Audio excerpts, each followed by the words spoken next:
Debates, debates, and more debates. That's where we begin our political roundtable this week. 9 News political analyst Pat Crowley and Jean Beaupre of Xavier University. We appreciate you joining us again. Thank you. You know, we'll start with the Ohio Senate debates. We had 2 this last week between Sherrod Brown and Josh Mandel. Certainly heated at times. Did it do them any good? You know, these guys don't like each other. I think it's fairly obvious, and this is one of the targeted races from both parties. I mean, this is probably maybe the most targeted Senate race in the nation.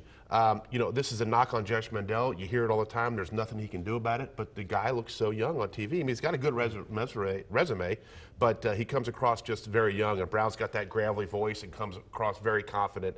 And I think that aside from what was said, because we all know debates aren't about the issues, they're about the style and the substance and how you come off. I thought Brown came off pretty good.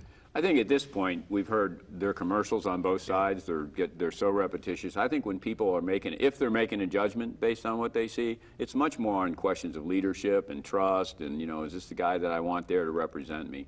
And now, when they see that and they see these guys arguing with each other, I couldn't imagine what they conclude, but I think that's what they're there about. You know, I think we're seeing something interesting in these debates that I've read about and just picked up on.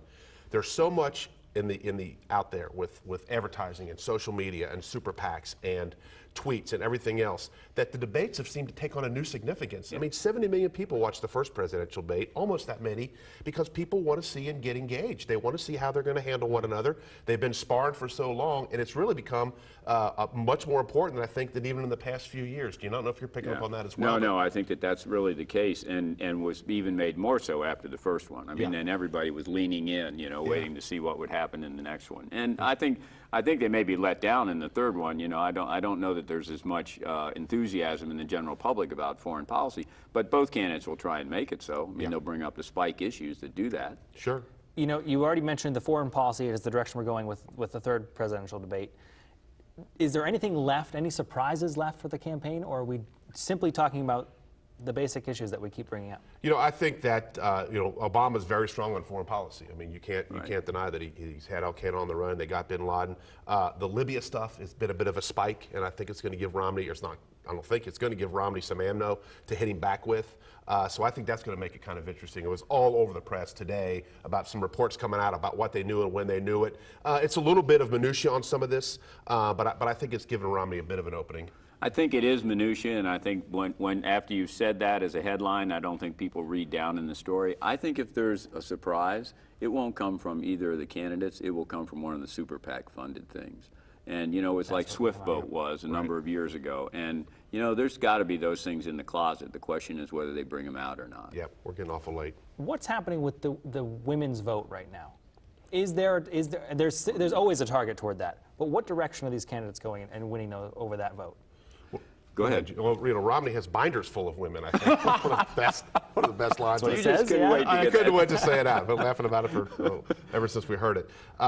You know, Romney had a long way to go with picking up the women's vote, and Obama's led him by 20 points throughout this thing. I think he might have picked up a little bit on it, but the thing that helps Romney is the suburban voters like Romney, and a lot of suburban moms are paying attention. If they come out in force, it can make an impact, but I think overall, Obama's still going to carry the day when it comes to women's vote. And I think the other thing is, the president last time had issues, the last campaign had issues that really appealed more to women. And I think he does this time as well. But in the end, I think it also has to do with, from a woman's point of view and from a man's point of view, you know, how much does this person relate to me? In that regard, I think Romney got some mileage in the last debate. Yeah. Romney's a good debater. Yeah.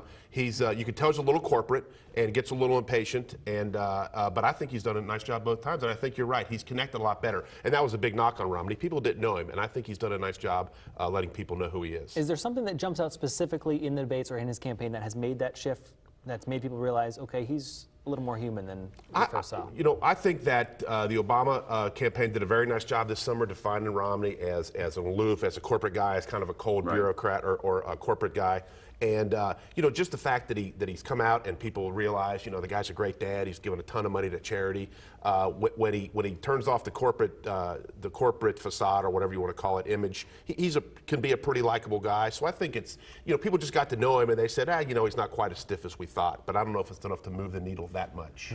This is total speculation, but you have to wonder when you see the two of them go at it the way they did, particularly in the second debate, if that has some kind, I couldn't tell you what, but does that have some kind of impact more on women than on men? And if it does, what would that be? Because it was, you know, it was 90 minutes of you know, mano kind of thing. And, you know, I just have to wonder about it. I have no data to prove anything, but it makes me wonder.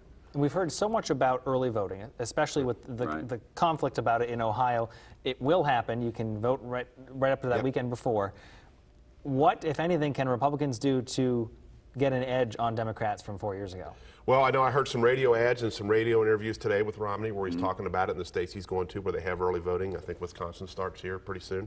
I was in Columbus this week or last week, and there was some talk of early voting in the suburbs up there, which, you know, a very strong Republican Obama area. I think they're doing it, but, you know, the Democrats have always been very good about getting their folks to the polls, about the grassroots, and let's line up and get a bus and everybody go to the polls. And I think early voting kind of plays into their wheelhouse, and that's, you know, one of the reasons Republicans were trying to stop it. There's one other thing that I don't think people talk about generally, but 4 years ago, one of the things that helped the president carry Ohio wasn't just the Northeast and the, you know, whatever he got out of the Southwest. It was that he increased his margin in counties that he didn't win.